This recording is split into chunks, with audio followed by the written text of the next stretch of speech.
Dans un étang confortable et ensoleillé, vivait un petit triton nommé Navi. Il adorait explorer chaque nénuphar et chaque pierre lisse. Mais Navi contemplait souvent les profondeurs sombres et mystérieuses de l'étang, se demandant quel secret s'y cachait. Sa curiosité était aussi grande que l'étang lui-même.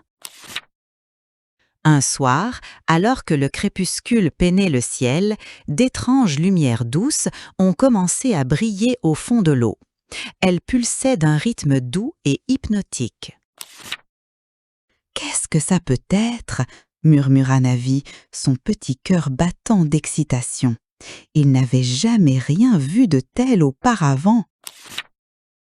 Les lanternes semblaient l'attirer, le rapprochant avec leur éclat mystérieux. Navi sentit un picotement courageux dans sa queue. Il prit une grande inspiration, agita sa queue et commença sa descente dans l'inconnu. L'eau devint plus froide et la lumière s'estompa à mesure qu'il nageait plus profondément. Après une longue nage, Navi remarqua une vieille grenouille nommée Cresse accrochée à un tronc submergé. « Sois prudent, petit » croassa Cresse, « le fond renferme des choses oubliées. » Navi hocha la tête, un frisson lui parcourant l'échine, mais son désir de découvrir était plus fort que sa peur. Il continua à suivre les lumières enchanteresses. Les lanternes le conduisirent à une vaste caverne scintillante, différente de tout ce qu'il avait jamais imaginé. Les murs pulsaient d'une douce lumière éthérée. Là, nichée dans la caverne, se trouvait une ancienne ville scintillante, construite de cristaux brillants et de pierres sombres et lisses. C'était magnifique. D'étranges créatures, douces, faites de lumière et d'eau, glissaient à travers la ville. Un ancien à l'air sage, l'humain, s'approcha de Navi avec des yeux brillants et bienveillants. « Bienvenue, brave petit triton !» la voix de Lumine résonna doucement.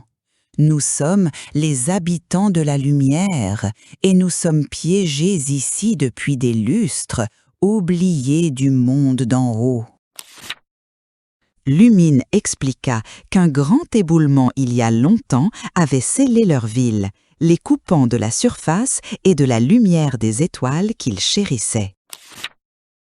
Navi, bien que petit, sentit un élan de détermination.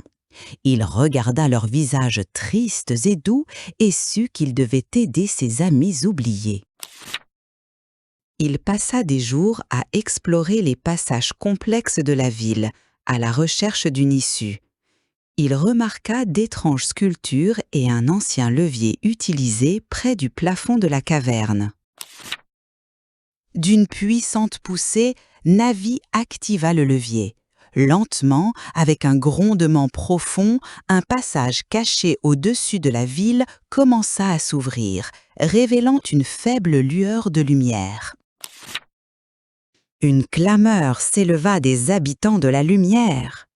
L'humain remercia Navi, leur forme brillante scintillant de joie, alors qu'ils commençaient à monter par le chemin nouvellement ouvert. Un par un, les anciennes créatures remontèrent gracieusement, leurs lanternes éclairant le chemin vers leur foyer perdu depuis longtemps, au-dessus de l'eau. Navi les regarda partir, un sentiment chaleureux dans son cœur.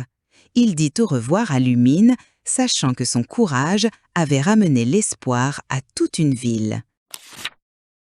Quand Navi retourna à son étang familier, il n'était plus seulement un triton curieux, il était un héros ayant appris que la véritable découverte vient du courage guidé par la curiosité.